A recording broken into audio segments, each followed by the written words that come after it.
15 ছেপ্টেম্বৰত আমাৰ প্ৰথমটো ৰিক্ৰুটমেণ্টৰ পৰীক্ষা আৰম্ভ হ'ব। 11 লাখ প্ৰাৰ্থী। পৰীক্ষাত নকল কৰা বা পৰীক্ষাত নিয়মৰ বাহিৰত গৈ যিসকলে কপি কৰে, নকল কৰে, তেওঁলোকৰ বিৰুদ্ধে আমাৰ চৰকাৰে এখন বিধানসভাত আইন প্ৰণয়ন কৰিছে। ইয়াৰ ফলত পৰীক্ষাত নকল কৰা ব্যক্তিজনক গ্ৰেপ্তাৰ কৰাৰ উপৰিও তেওঁৰ ঘৰুৱা সম্পত্তিসমূহ চৰকাৰে অধিগ্ৰহণ কৰাৰ এক ডাঙৰ ক্লজ এই আইনকেইখনত আছে। 15 ছেপ্টেম্বৰত আমাৰ প্ৰথমটো ৰিক্ৰুটমেণ্টৰ পৰীক্ষা আৰম্ভ হ'ব। 11 লাখ প্ৰাৰ্থী। পৰীক্ষা পতা সহজ নহয়। যোৱাবাৰ প্ৰাৰ্থী কম আছিল কাৰণে চেণ্টাৰ কম আছিল। এইবাৰ চেণ্টাৰো বহুত, প্ৰত্যাহ্বানো বহুত। কালিৰ পৰা আমি প্ৰস্তুতি কৰিম যাতে পৰীক্ষা সুন্দৰ কৰি হয় আৰু পৰীক্ষা আমি যাতে সফলতাৰে পাৰ কৰিব পাৰোঁ। পৰীক্ষাত নকল কৰা বা পৰীক্ষাত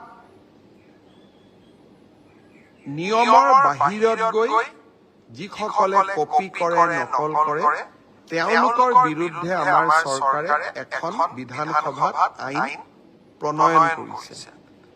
ইয়াৰ ফলত পৰীক্ষাত নকল কৰা ব্যক্তিজনক গ্ৰেপ্তাৰ কৰাৰ উপৰিও তেওঁৰ ঘৰুৱা সম্পত্তিসমূহ চৰকাৰে অধিগ্ৰহণ কৰাৰ এক ডাঙৰ ক্লজ এই আইনকেইখনত আছে।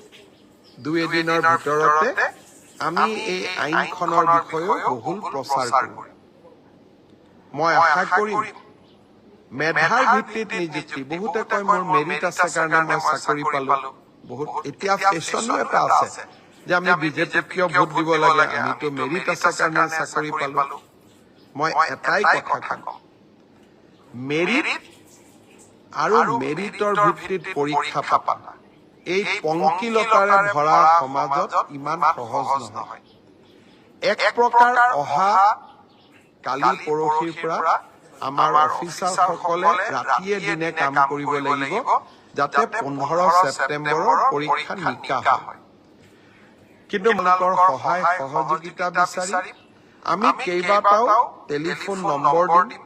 কোনোবাই যদি কৰবাত কিবা এই ধৰণৰ বেআইনী ঘটনাৰ সুযোগ পায়, নকল কৰাৰ ঘটনাৰ খবৰ পায়, কিবা নকৰিবলগীয়া কাম কৰিব এনেকুৱা আগতীয়া খবৰ পায়, আপোনালোকে যাতে আমাক জনাব পাৰে।